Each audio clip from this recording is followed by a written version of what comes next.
काशी में रजत अपनी पत्नी रमा के साथ रहता था। रजत के पास एक खेत था जिसमें खेतीबाड़ी करके वो बड़ी मुश्किल से अपना गुजारा चला रहा था। रजत और रमा दोनों पति पत्नी शिव जी के भक्त थे। शिव जी की पूजा किए बिना वो दोनों अन्न तक ग्रहण नहीं करते थे। ओम नमः शिवाय, ओम नमः शिवाय। उनका जीवन गरीबी में बीत रहा था, लेकिन फिर भी वो भगवान शिव पर से अपनी आस्था कम नहीं होने देते थे। कुछ दिनों में शिवरात्रि आने वाली थी।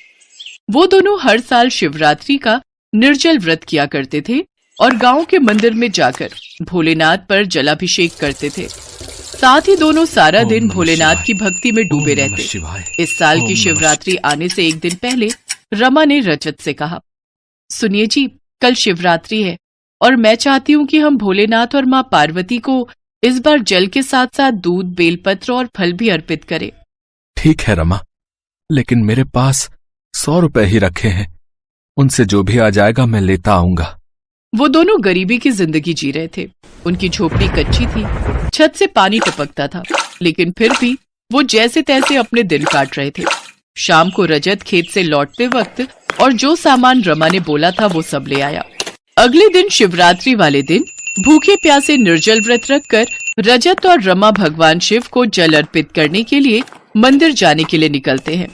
लेकिन तभी अचानक से भारी बारिश शुरू हो गई। हे भगवान, बारिश शुरू हो गई, अब हम मंदिर कैसे जाएंगे?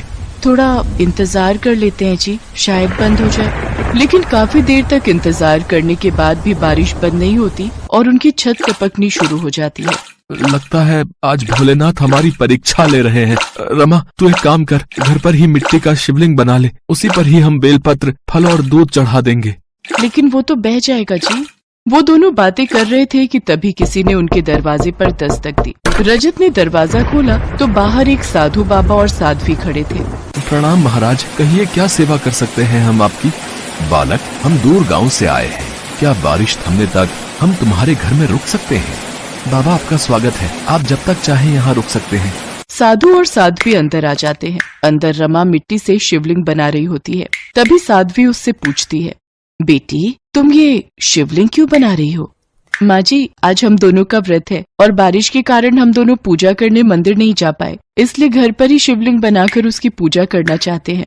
लेकिन बेटी, तुम्हारे घर में तो हर जगह पानी टपक रहा है, फिर तुम पूजा कैसे करोगी? यहाँ तो बैठने तक की भी जगह नहीं है। भोलेनाथ हमारी परीक्षा ले रहे हैं, लेकिन हम किसी भी तरह पूजा करके ही रहेंगे।